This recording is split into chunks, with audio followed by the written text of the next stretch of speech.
Wow. All right. Well, the first thing we were going to talk about was the documentary, The Hunt for Skinwalker Ranch. We'll bring up the trailer here in the background. Oh, and there's a ad on top of the trailer, of course. But we'll let that play out for a second. So essentially, this was a movie directed by Jeremy Corbell, who just recently was on the Joe Rogan podcast, which I highly recommend watching that episode.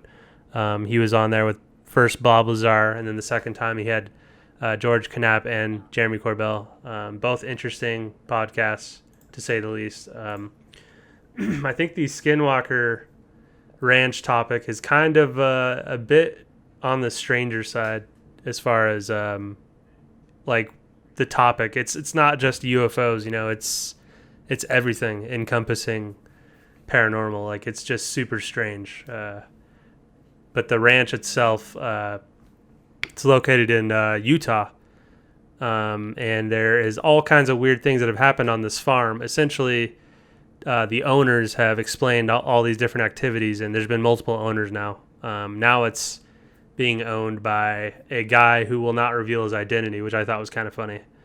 And you had a chance to watch this one, right, Farzan? Yeah, I did. I actually,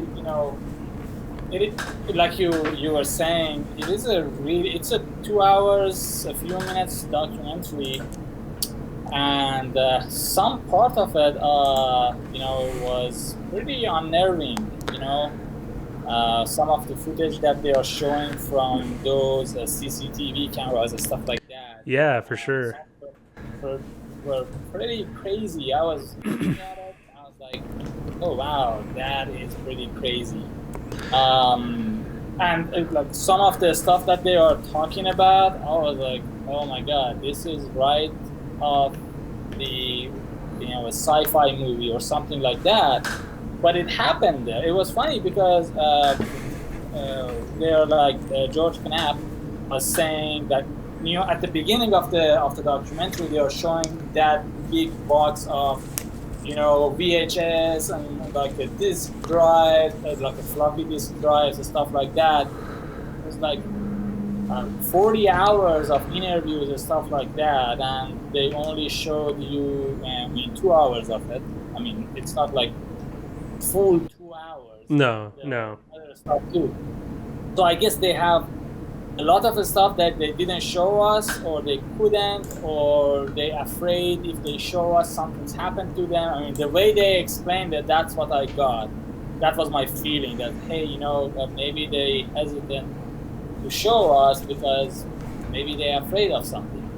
I was kind of honestly, like, I already knew about this ranch, the Skinwalker Ranch. I already had heard like stories and read stuff on the internet, but as far as like a documentary goes, this one was kind of lackluster as far as like showing really anything. It was more just like, this happened, but we don't have any video of it. This happened. Here's a picture. Like, I don't know. It wasn't like there was nothing groundbreaking here. I think this is more of like if you don't know anything at all about Skinwalker Ranch, then maybe this will give you some information, but it's not at all saying anything interesting that's like out of the blue. Like I've already read most of this stuff online. Yeah. I did find a. Oh, go ahead.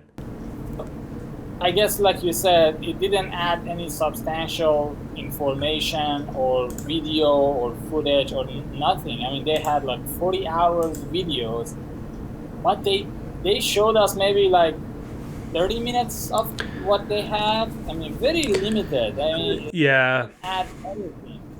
And then I was gonna say I found this website. I don't know.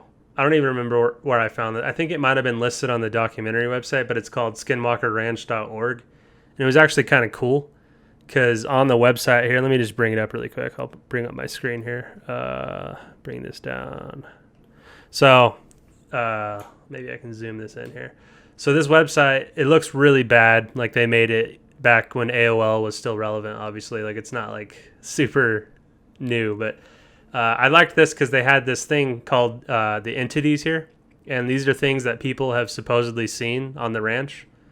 I thought this was kind of a cool breakdown of everything that people have claimed they've observed on this ranch. This is the spotlight, which is, I guess, people have just seen like literally a flash of light, you know, out of nowhere, and there's no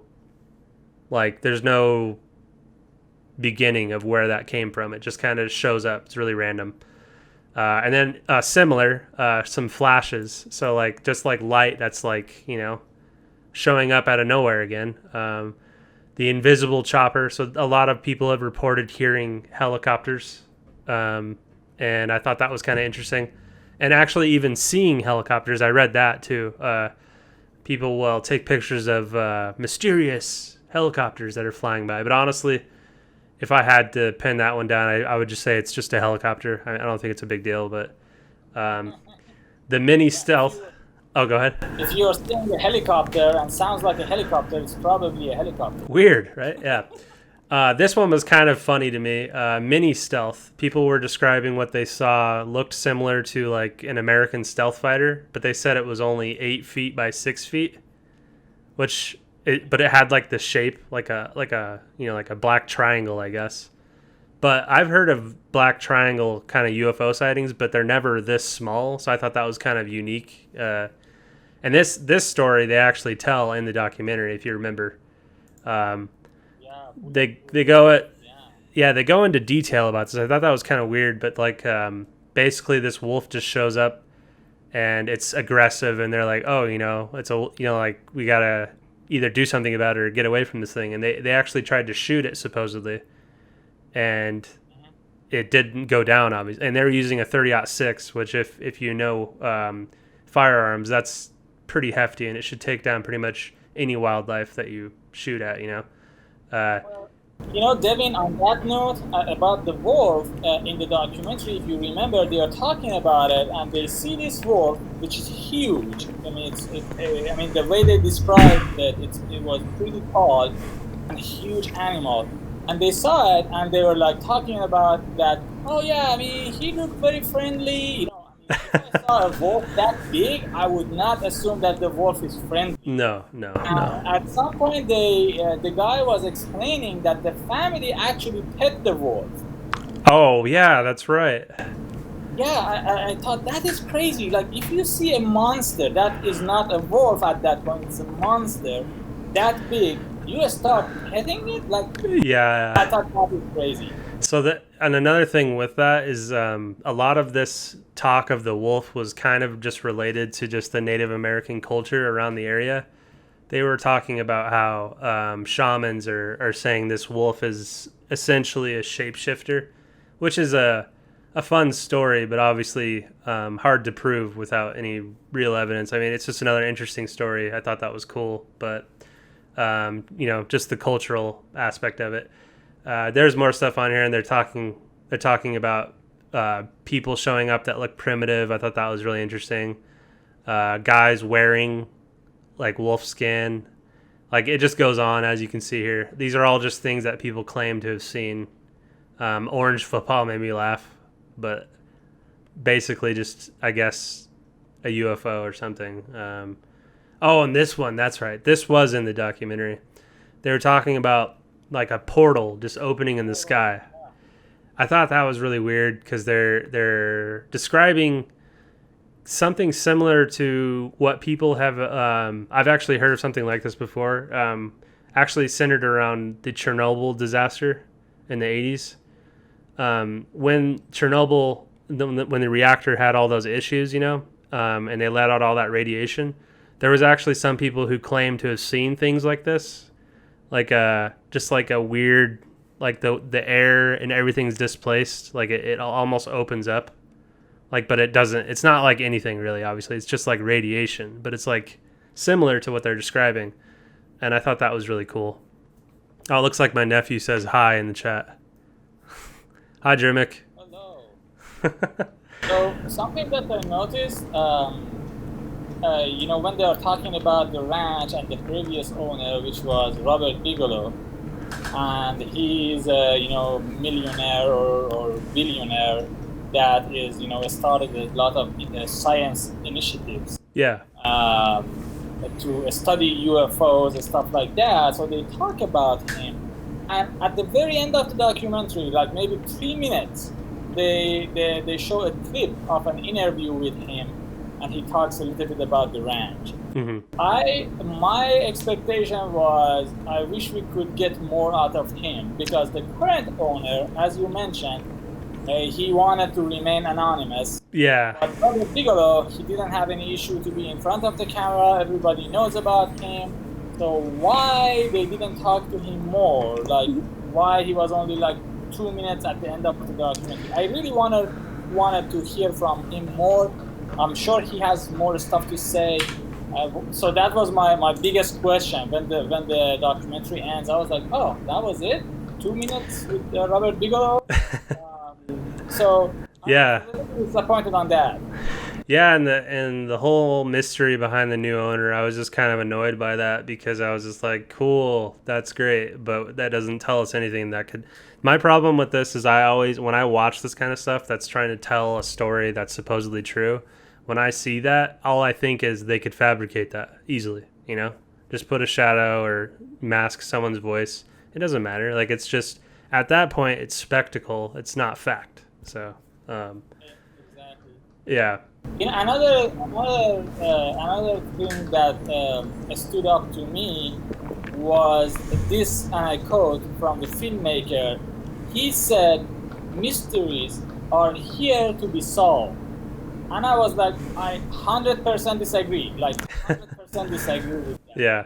Like, by definition, mystery is something that is difficult or impossible. Emphasize on impossible. To understand or explain. So that's the textbook definition of mystery. And he was like, yeah, mysteries are here to be solved. I was like, no. If they were to be solved, then they were not mysteries. What's up, Justin? Thanks for joining us.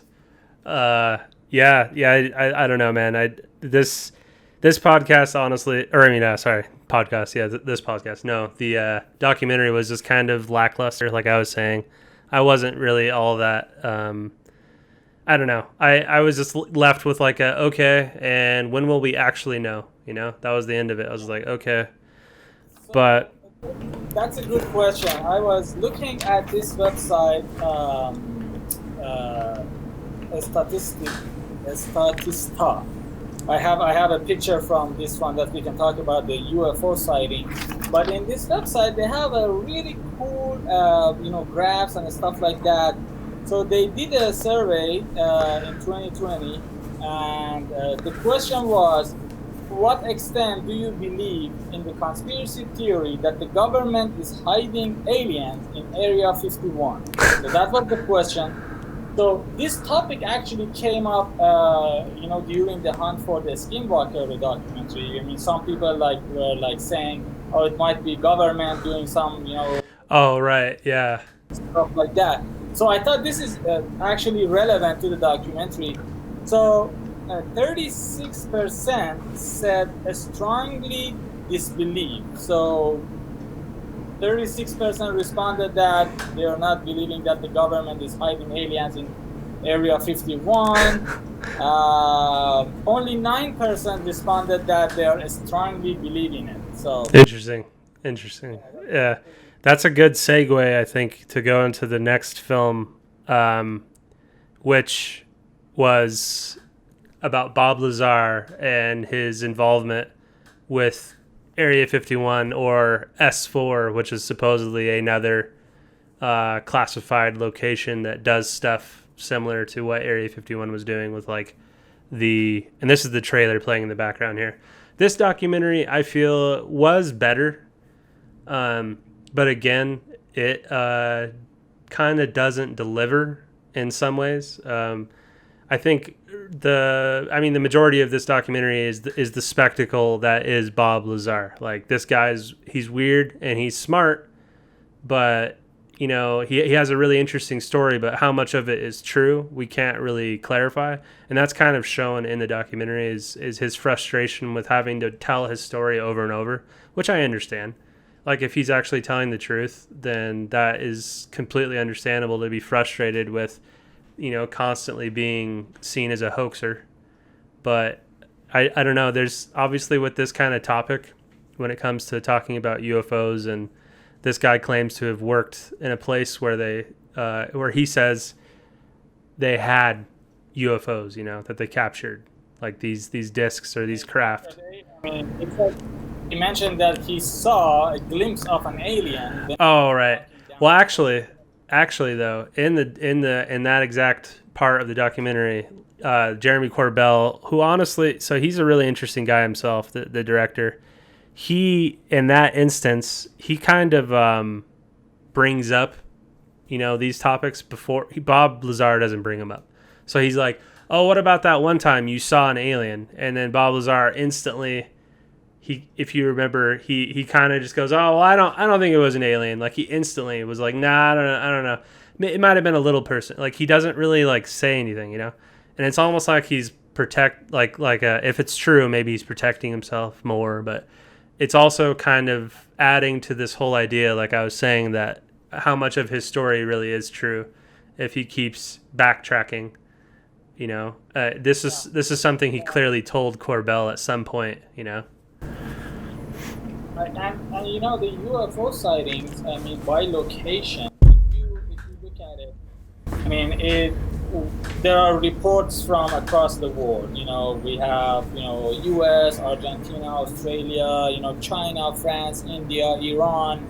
And there's a good incident that I'm going to talk about later about the UFO sighting in Iran. Awesome. Yeah, it's awesome. And looks, Justin had a comment. Justin had a comment here. He was saying that he thinks that he should tell his story no matter what, like as far as disbelievers. And I agree with that. But I'm looking at it. So if this guy, so let's wrap our head around this really quick. Sorry to cut you off, but I was going to say this question that he brought up. So, let's say he is telling the truth, and like in the documentary, they're talking about, they don't show it on camera, but he got raided by the FBI after an interview with Jeremy Corbell. And I'm like, okay, so like let's say that is happening and it's true. And anytime he says anything, his mind instantly goes to, oh, am I going to go to jail? And so then I'm like, okay, that's a good way to look at it. He's no longer in the shadows, so to speak. He's not a guy who can hide his face and say, this is my story, believe it or not. No, he's like, I'm Bob Lazar. Everyone knows who I am. Like literally everyone in the UFO like community or people who read or watch stuff about UFOs, they know who this guy is now. So it's like, if he says anything at all, if he really is telling the truth, I do kind of understand his fear of being, I don't know, put in jail, or I get that, but it's just a weird story. And I don't know. I think because he came out in the 80s talking about this stuff first. First he tried to hide his face, and then eventually I think he started to have a fear, like I'm talking about, of being taken or maybe even killed, because he describes in the documentary about being shot at some point, but again, no evidence, just kind of storytelling. And I could totally see it, because like in this day and age, even our government, the United States government, is capable and has done things to people, foreign and national. They just disappear them, like it's possible. So, but that is interesting, because I mean, he was saying for some years that we have UFOs, the US captured the UFOs and stuff like that, and it was all denied until recently, in the middle of the pandemic, right, Pentagon came out and said, oh yeah, we actually have some stuff that's 13. So great timing, really. Yeah, it's it is an interesting timing. I just want to give you some numbers here. That this is a number from 1990s up to June 25th, 2020. Pretty recent. So in 1990s, there were 319 reports about recorded like the global UFO sightings across the globe. Okay. Not the U.S. And then up to June, so June 25th, 2020, a few months ago, last month, 2 months ago, there were 4,688 sightings globally. So if you can put the chart on, I'm just showing the chart here. So it starts very slow from here and it goes all the way up, and then peak of the chart is in 2011, in which we have 8,696 report globally of UFO sighting, and then the trend going down to 2020 less than 5,000. It's an interesting chart. I'm gonna post it in the blog. The chart title is actually very interesting. So it's the chart title is "Has ET Gone Home?" So that's pretty, I guess, clever for the chart title for the UFO. Yeah, that is really, really interesting. And a lot of the so when you're talking about that dip, and Justin, by the way, I just turned his audio up more. We've been having some fun today with technical difficulties again. But for instance, you weren't here before, Justin, but I tried to use my headset, and Discord completely did not recognize the headset for audio anymore. And I was like, okay, I guess I'll use my earbuds. That's why I keep touching my ear. It's not because I'm an FBI agent, I promise. But anyway, so what was I saying? So yeah, what's interesting about that little stat you were showing there, the statistic, it shows it going up and then down. You could probably contribute some of that downtime there because people were indoors, you think? Because during this pandemic, they weren't going outside as much, maybe. But now, at this point, but I would say now at this point, everyone's going outside because they're, going stir crazy inside. So they're all going camping. Like I'm going camping this weekend. So literally everyone's going camping. But yeah. Exactly. Anyway, but I was going to say. It's just. Oh, go ahead. Yeah, no, go ahead. I was just seeing Dan actually sent me a cool video about the UFO sighting in Utah, close to Area 51. We can play that later. Yeah, absolutely. Ready to bring in Dan and talk about more about UFOs. And I actually have some clips myself too. I'd like to play those first. So these are just a few clips. The first one, for anyone who's watching, I'm sure everyone has seen this by now. But this is kind of just the clips that were released from the Department of Defense. We'll bring that up here. That is not a UFO. I'm trying to get rid of these ads. They're just going to keep playing though. I think there we go. All right. I'm using it through this Discord app, through the Stream Deck app, so it plays the ads. But so this is the compilation footage.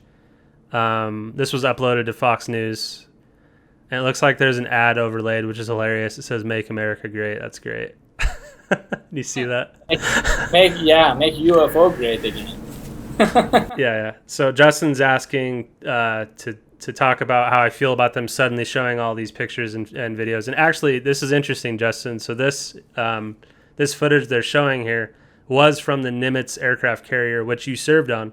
But this footage is from 2004 that they were showing this pilot captured with his FLIR system, his forward-looking infrared camera.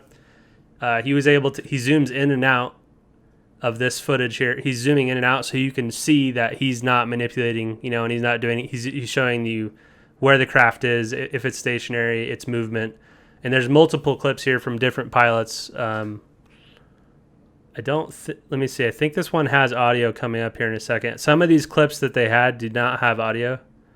I think this next one does though. That this one right here. Yeah, here we go. So listen to this one. Yeah.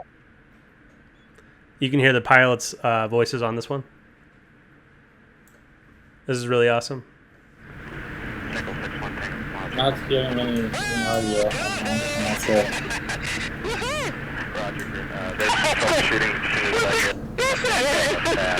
Did you box moving target? No, I took an auto track. Oh, okay. Oh my gosh, dude. Wow, look at it fly.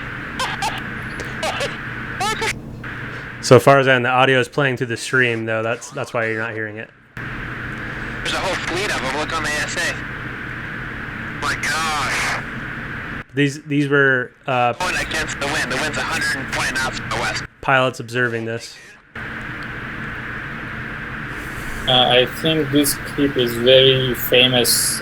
Yes, this is to Tic Tac UFO. Yep. It's not doing that on us, dude. Well, if there's another thing. So this footage is showing just how impossible that is for us to do that as far as our craft. As you can see in that last clip there, the craft is moving and then completely rotating onto its side, which is just like obviously unheard of with human. I don't know if you could really. I mean, you can't really say what it is or what it isn't. And the only actual footage we get there is that infrared camera. But according to them, the actual visual of it when they caught sight of it, like Farzan was saying, they were calling it a Tic Tac because it had a almost white material or almost like muted color. And it was in the shape of like a pod or like a Tic Tac. Obviously not the size of a Tic Tac, but obviously like just seeing that footage though, and then getting the Department of Defense to say yes, this is real. And most recently, the New York Times released an article, and everyone was up in arms about this. But they interviewed Senator Reid, who's on the Intelligence Committee, and there was another guy on there who works for an aerospace company. It doesn't say the name of the company, but he specifically is quoted saying that they've been able to determine that they've recovered off-world vehicles. That's what they say. And then the DOD, when they saw that in the New York Times article, they said that they didn't say that, and it has nothing to do with them, which I thought was interesting. They're kind of like backtracking on this whole thing a little bit. But then actually on the 14th of this month, I saw a release from the Department of Defense here that said that they're establishing a unidentified aerial phenomena task force, a new task force dedicated to... What was that noise? That was weird. I don't know if that was your computer, Farzan, but that was... Okay. Anyway, so they're establishing a new task force dedicated to finding and understanding, what the nature is and the origin of the UAP is, which I thought was really interesting. So they're actually like doing something, and it's honestly, I feel like it's no coincidence that there is suddenly a space force.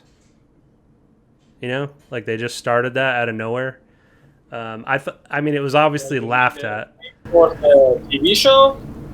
What's that? No, the actual Space Force, yeah. The actual Space Force? Yeah. Which is funny, but yeah, the TV show depiction, obviously being it's pretty good, honestly. I really enjoyed what they did with that. But I guess what's that? Oh no, I was gonna say, now that we are talking about these UFO sightings, but the fighter jets pilots. Yeah. I guess that's a good segue for the UFO sighting in Iran, which happened by again fighter jet pilots. So this incident is it's popular, and I mean the name of the incident, they call it 1976 Tehran UFO incident. Okay. So it's happened in 1976, actually in September 1976. So the location was north of Tehran in a place that we call it Mazandaran, Providence in Iran. So this is how the pilot described it. And I actually watched a semi-documentary on that. It was in Farsi, in Persian, in YouTube. It was a pretty good, and they interviewed the pilot and his stuff. I wish I could find it in English, because that was pretty good too. So it says a very bright object similar to a star was seen from Shemiran, which is in north of Tehran. After each approach to the UFO, the electronic equipment of the two F-4 interceptor aircraft of the Imperial Iranian Air Force was disabled, along with the ground control equipment in Mehrabad International Airport. An event truly documented in the US DIA report, and DIA is Defense Intelligence Agency. So they reported that, the US intelligence agency were aware of that. They reported to that DIA as well. And then they interviewed the pilot. When I was watching the documentary, the pilot was like, we had the camera and everything on the, on the aircraft. And, it was 1976, so the cameras was not as great as we are right now, but they had some sort of camera. But as I read it here, everything was disabled, so they couldn't do anything. They couldn't, the camera wasn't working, all the other, electronics wasn't working. So right. It's pretty crazy. So now that you're mentioning that, there was an interview just recently with Jeremy Corbell. He interviewed one of the pilots there, Chad Underwood, from the Nimitz 2004 case with the Tic Tac. He actually says in the interview, one of the key points he made was he instantly noticed that his radar was being jammed. And the way he can tell that is he said that usually there's some lines that go across the screen. It's obviously hard for us to understand, not being pilots, but he knows what he's talking about. And he's talking about... Oh, go ahead. No, go ahead. I was going to say, I just saw some, that reminded me to look at these notes here that someone made. They said that he also, I think I mentioned this, he switched modes on the camera for the infrared camera. He switched modes in zoom because he knew he wouldn't be able to explain what he was seeing. And he didn't want to have a second debriefing with his command when he got back. So he was making sure he got every single angle. And one of the interesting things about his footage too, he said normally when he films something, apparently this has happened before, or not necessarily to him, but if a pilot films something that is a secret project or a black project that is being facilitated by the American military in some way, like let's say like a stealth fighter that we don't know about, let's say, he said that normally when that happens, he'll get back to the carrier and he'll meet with some dudes in suits and they'll make him sign a non-disclosure agreement and then never speak about it again, and then they, take the footage and that's that. But he said that time they didn't come because it wasn't ours. Like it literally was not ours.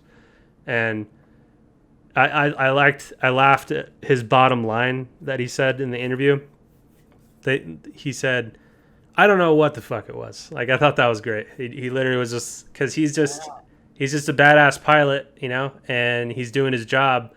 Like, what do you do? And similar to what you're describing with the Iranian Air Force, like, what do you do? Like, you have no means of facing something like this. It just shows up, on your metaphorical doorstep, and then you're just like, all right, well... So, go ahead. We need to bring in Dan. Let's bring in Dan. He needs to leave. Sure. Soon. I actually need to leave soon too. I'm making dinner tonight, and so I can't wait. I feel you. Okay, hold on one here. Let's see. Let me bring in the ones. We'll have to call him on there. So one moment, okay? Bring this up. Our guest here, Dan, was with us last week when we talked about Bigfoot. All right, 1 second. All right, can you guys hear me? Yeah, I can hear you. All right. I can hear you. Welcome to the podcast, Dan. How's it going? Hey, good. All right. I got my camera up too. All right. Hey, can I do a couple quick comments about the Skinwalker stuff? Sure. Let's bring you on here. I got Dan on the camera here. They're going, oh, wait, I got info on that. No, wait. Yeah, you definitely had more information. I remember you were talking about it. Go ahead. Right. So you're right. The documentary missed out on a ton of stuff. To me, it was like a recap of the book, and the book was much more in depth. And looking back, I think it was like a primer to get people interested, because the new owner is actually known now, and I don't remember his name is, but they have a reality TV show on History Channel. Oh, really? Yeah. That's funny. Part of it might have been to try to hook viewers, And so they cover a lot. I've only watched a couple episodes because I don't have a History Channel. I just seen it online, and if you're not a subscriber, you can't see all of them. So I've seen like the first 2 or 3. Some good information, some drama that I thought was kind of dumb. Yeah, I've noticed. You know, that's what they do. Yeah, and I was going to bring that up yet because I was talking about Corbell earlier. I watched a few of his documentaries now, and he definitely has a way of dramatizing everything. You know, that pays the bills, right? Oh yeah, he's good at it. I'm not a fan of a lot of that, but I don't know if you noticed that. What did he say? He said my purpose or my agenda, something like that, is to weaponize your curiosity. I guess that's what he do. Yeah, nice buzzwords. That gets viewers, you know, people that get sucked into reality shows. I'm more interested in facts myself. I think the book does a better job of laying out a lot of the information. Also, George Knapp, he's got his own website now where, you know, he's an investigative reporter. Yeah. And he covers more than just UFOs too. But he's got his own website now that I just seen after that Joe Rogan interview where he mentioned it on there. I looked it up. And he is disclosing tons and tons of data from the different things he's investigated. So worth checking out. I could go on and on about the Skinwalker, but I don't have time tonight, unfortunately. There's a lot to it. Yeah, definitely. Ever read Jacques Vallée? You guys know who that is? I haven't read the book. No. Okay, Jacques Vallée he was an astronomer. Is an astronomer. He's in his 80s now, I believe. Oh, okay. And he dug deep into the UFO phenomena, and some of the stuff that he talks about. He had, what was it called? Passes to Magnolia, I believe was the name of the book, where a lot of the phenomena you see at Skinwalker Ranch kind of overlaps, and to him it's not aliens, it's something more like interdimensional type stuff. But anyhow, that's another topic. So, yeah, UFOs. It's a deep topic too. No, absolutely. And I had prepared here a couple more clips if you guys wanted to see them really quick. Sure. So these are just like recent clips. Like I was bringing up the DOD one, obviously, because that's really relevant right now. But I found a couple more that I thought were interesting. The Tic Tac video was pretty cool. Here we go. You know, oh, sorry. Tom DeLonge of Blink 182. Right. He talked about this on Joe Rogan like a year and a half ago. Yeah, I caught that. His involvement with a lot of it. So this footage was just uploaded on the 16th. I was just like, hey, let's put up some new footage. So this lady is on a beach in Florida, and she caught, I don't know if you saw that right away, but she caught this object that's sitting over here. It's a gray object in the distance, and you're like, okay, whatever. But watch what it does here. Oh my God, it's flying so fast. Yeah, so that's not a bird, obviously. Wow. Yeah. And that was just a few days ago. It's like this stuff happens all the time. And that's one of the things that I've taken away from just UFOs in general and having an experience myself. And there are numbers out there. Like Farzan was just talking about, there are thousands of people seeing these. And not every single sighting is going to be legitimate, obviously. There's going to be an explanation for a lot of stuff.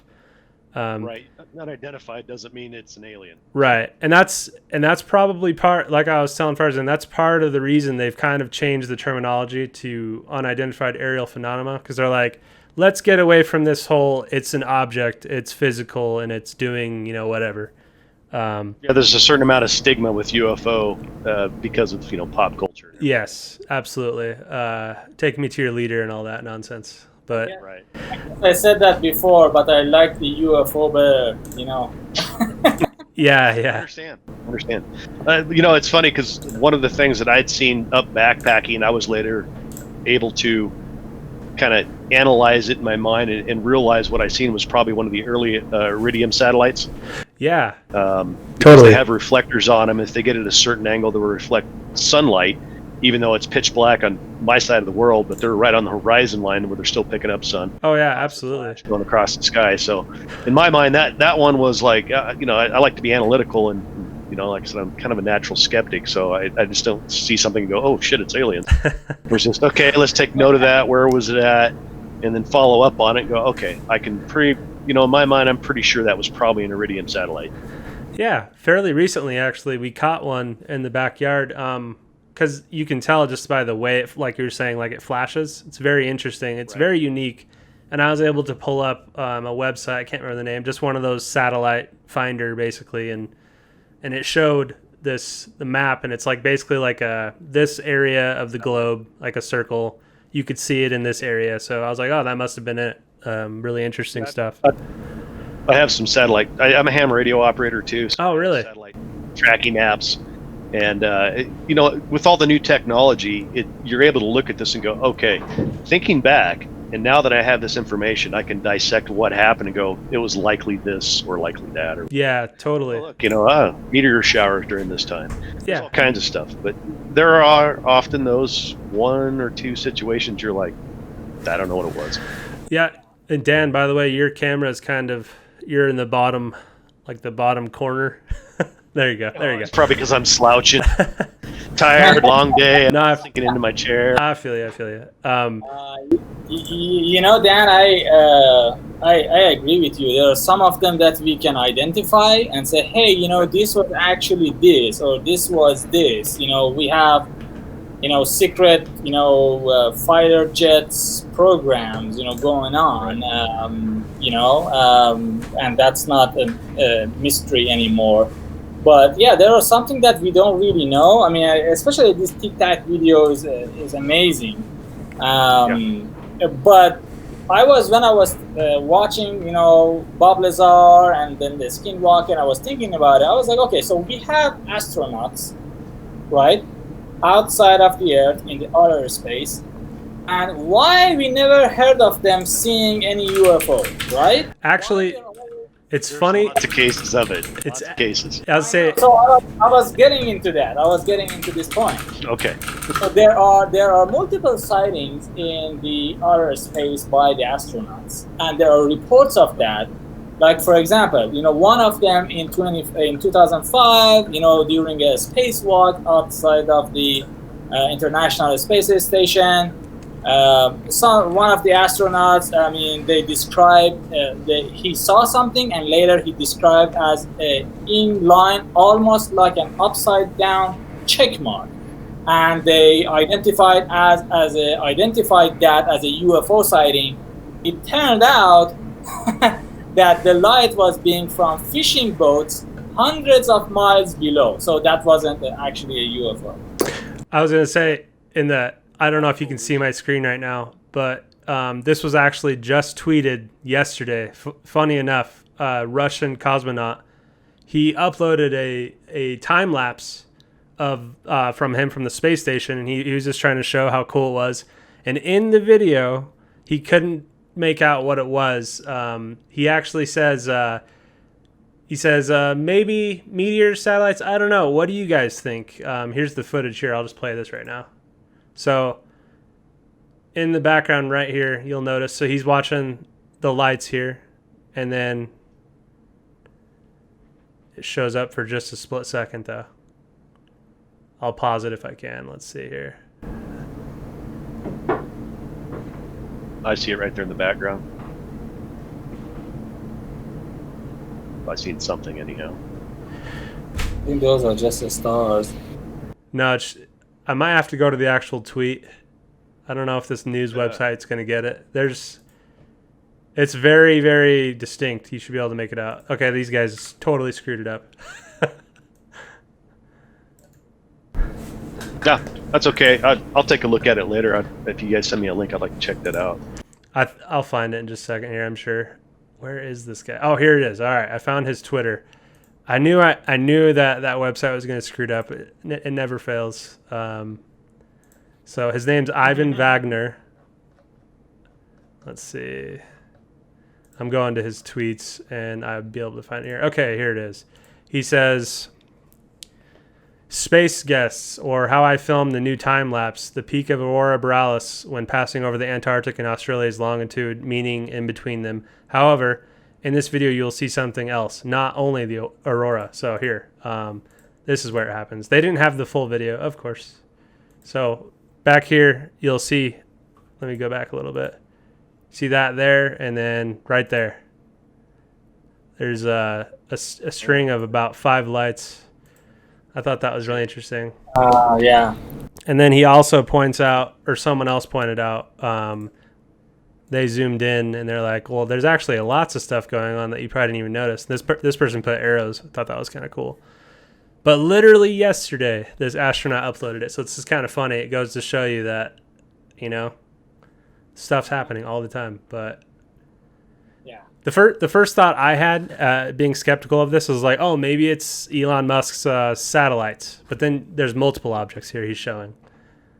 It's that Corvette he shot out into space. Yeah, there you go. It's his Tesla. So Dan, have you ever had Tesla. any personal experience like sightings? Lots. Some that I can explain, like I mentioned the Iridian satellite. There's 2 distinctive ones I'll talk about. Actually 3, and I'll try to keep these short because I got to go to bed here quick.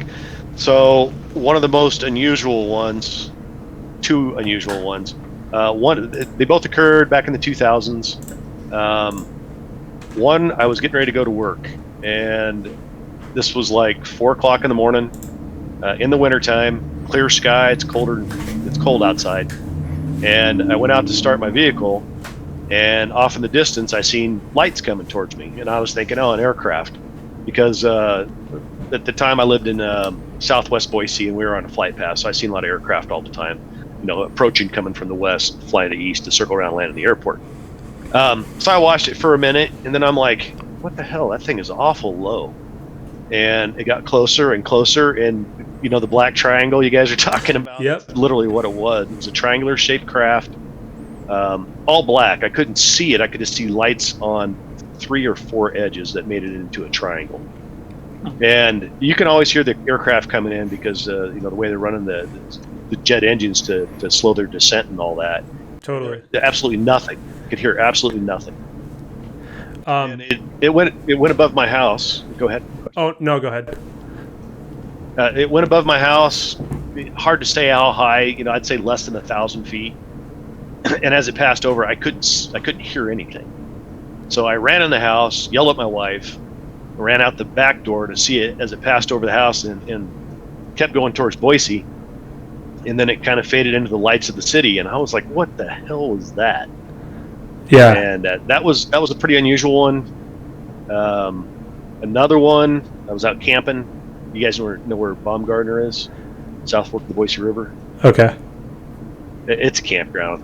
Anyhow, this was, again, back in the early to mid-2000s. I was up there family camping, and me and my buddy Jerry were sitting out by the fire watching the stars, you know. And, you know, we'd point out the satellites as they went across. And as we're watching these satellites, we're watching one go across, and then suddenly it does a 90-degree turn. And I'm like, did you see that? And he goes, yeah. And so we're still watching it. And then another one kind of goes at it, and that one turns and goes the other direction. And I'm like, that's not a satellite. Satellites don't do that. And aircraft can't turn that sharp. And so we watched it for about 10 minutes, and we're just like, I don't know what that is. Do you know what that is? And, you know, his wife's inside the camper. She goes, you guys been drinking too much. I'm like, no, I've only had like 2 beers. No, yeah. Those 2 are probably the most unusual. And then the third one is one of those that's explainable. Again, camping with this same buddy of mine and another buddy of mine, and we're out in the Hawaii's camping, and he sees some red lights in an unusual shape flying southeasterly, and he's like, that's a freaking UFO. And I'm like, no, I don't think so. And so he's pointing at it, and I'm watching. I'm like, you know, Jerry, that's where Sailor bombing range is. And if you look at the angle, what you're seeing is the aircraft's turning away from us. But I mean, again, I spent a career in the military, so I'm used to observing aircraft and fly it at night and things like that. So for me, it stood out as an aircraft, but I could totally see how, if you didn't know any better, because of the way the lights are and the movement of it, it creates almost an optical illusion of a 3D object when in fact you're not seeing the full thing. If that makes sense. Definitely. So those are the 3 quick ones that come to mind. I've had numerous ones throughout my life, several more unexplainable, multitude that are explainable if you look into it, do a little bit of research. But yeah, there you go. Yeah, I have a few here that I could tell you. I guess I could start with my own personal experience. So I believe I was 19 years old, not to make you feel old, Dan, but it was 2011, and I was... Oh, ouch. I was 43 then.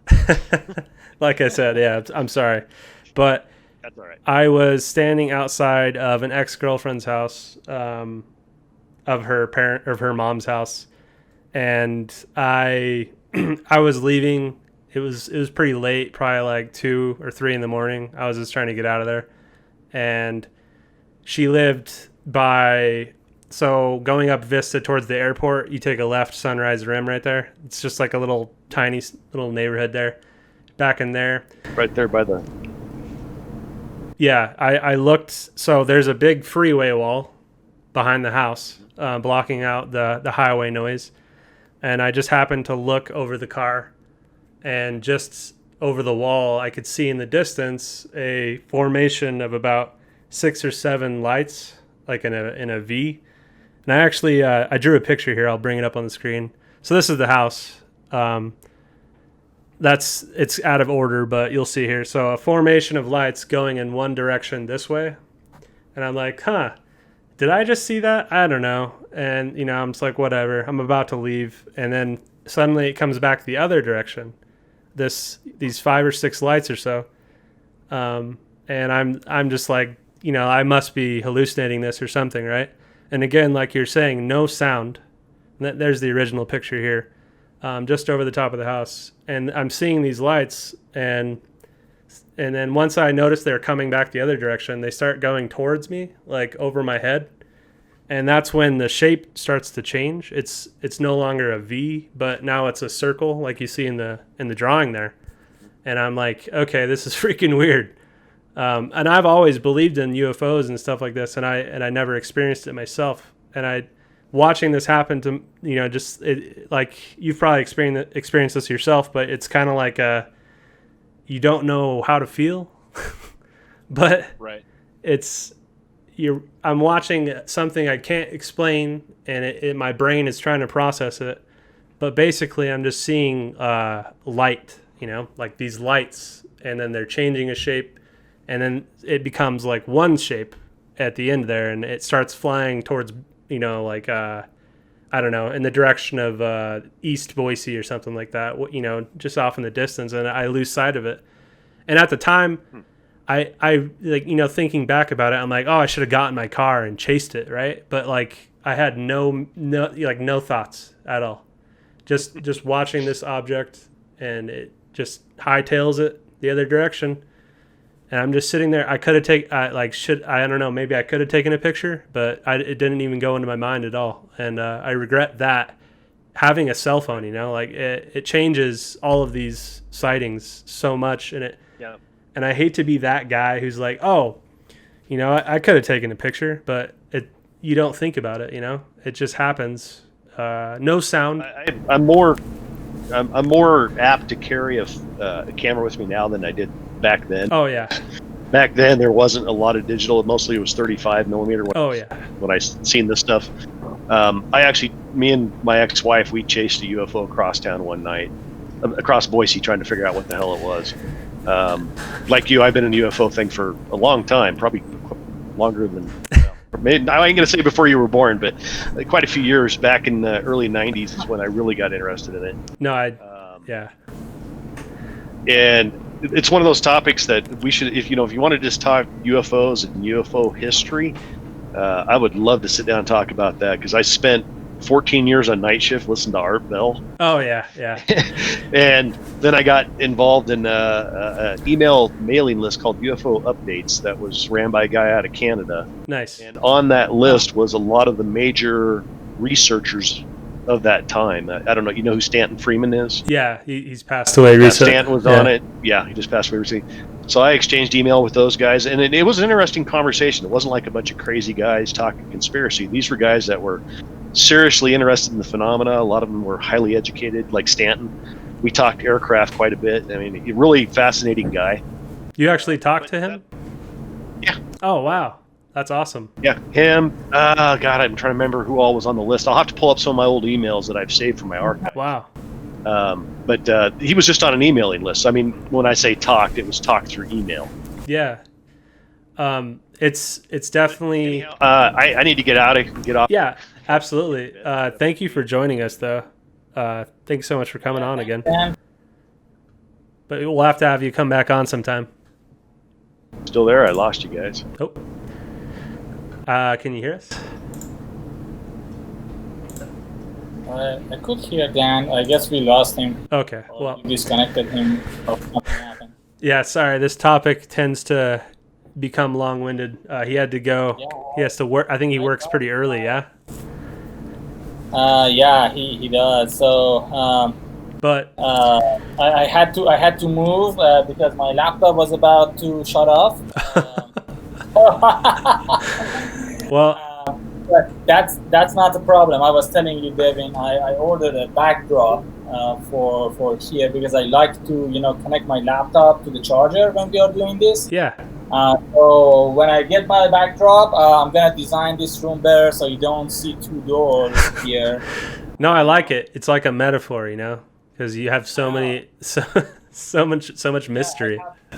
I have my own portal here. Yeah. One of them, I go to another, Yeah, another dimension. Yeah. So in this slideshow, actually, Farzan, I was going to tell you right here, if you're watching the stream, this is actually a picture that was taken in Boise off of Eagle Road. Someone took a picture of a UFO that day.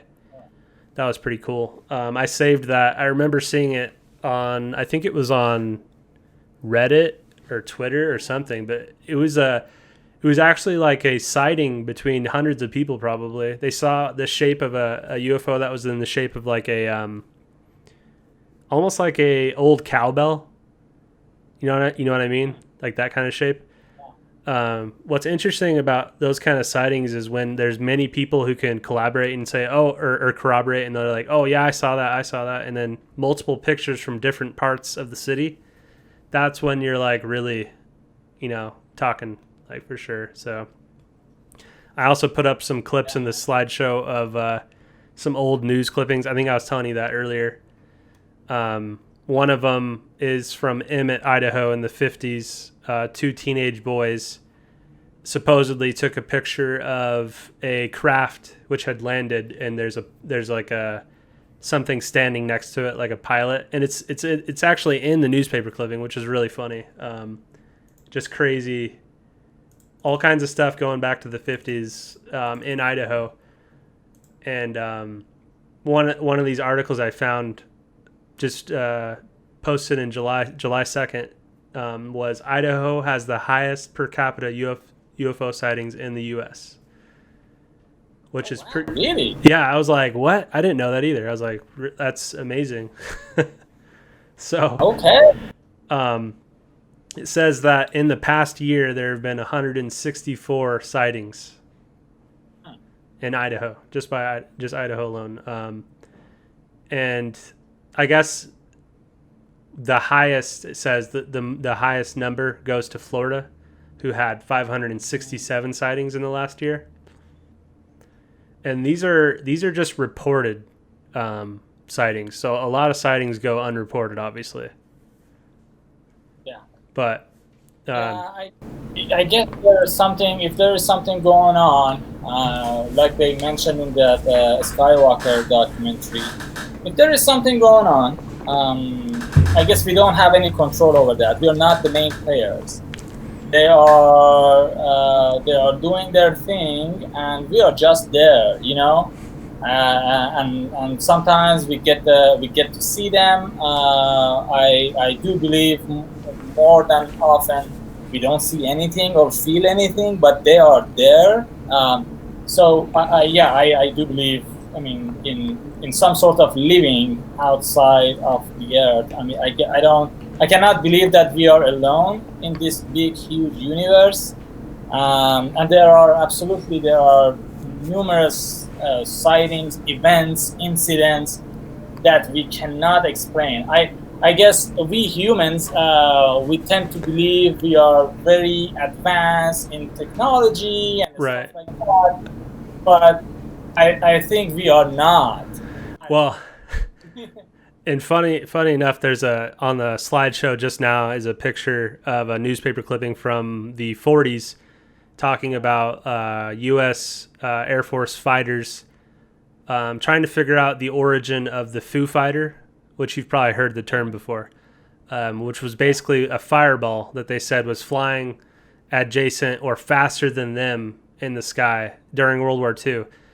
And at the time, they're like, oh, it must be the Nazis. And that's actually what the headline says. It says, Nazi Foo Fighter or something like that. And it come to find out later after the war, they, were able to figure out that the Nazis and the Russians both observed the same thing as the U.S. Air Force. So it's like when everyone's seeing the same thing, it's just it just blows your mind, Like that's what I'm talking about. When there's so many different people seeing the same thing, you can't discount it. You can't say it's fake or a hallucination or, it's insane. And I'm honestly just so glad that the Department of Defense has said anything at all, even if they're starting to backtrack a little bit. Just any and like I was telling you earlier, there's an article that showed up on medium.com about Joe Biden and his vice president running mate, Kamala Harris, says that they know all about the UAP issue, the unidentified aerial phenomena issue. And it's obviously, like I was telling you, it's just something to get people excited about the election, Oh, vote for them. They're gonna reveal the big secret. This is go ahead. Well, I guess maybe we are better off not knowing the truth, Well, maybe it causes more damage and chaos. I don't know. That's the kind of thing, going back to that documentary that so Bob Lazar, I think that's what he's trying to say, is that it's life changing, it's culture changing, it's religion changing, even in some aspects. It's a complete metamorphosis of everything, if you think about it. To know that there's something else, than us, something more advanced maybe, or even something that has known about us longer than we've known about ourselves. You know what I mean? Like they're just always been there. It's kind of this idea of like a watcher. It's really strange to think about, and we could go on and on about this, but there's all kinds of stories dating back over thousands of years of people describing things in the sky they can't explain, and it's just kind of interesting that we can still do it today, and with all of our technology, we still have no idea what's going on above our heads, but exactly. Okay, I guess like you said, we can go on and on and on and on about this topic. There are a lot to unfold. Yeah. I guess we covered it as much as we could. Well, I could definitely keep going, but I know you got to go. We can. The stupid headphone keeps popping out. Sorry. This topic can come up again, I'm sure. Yeah.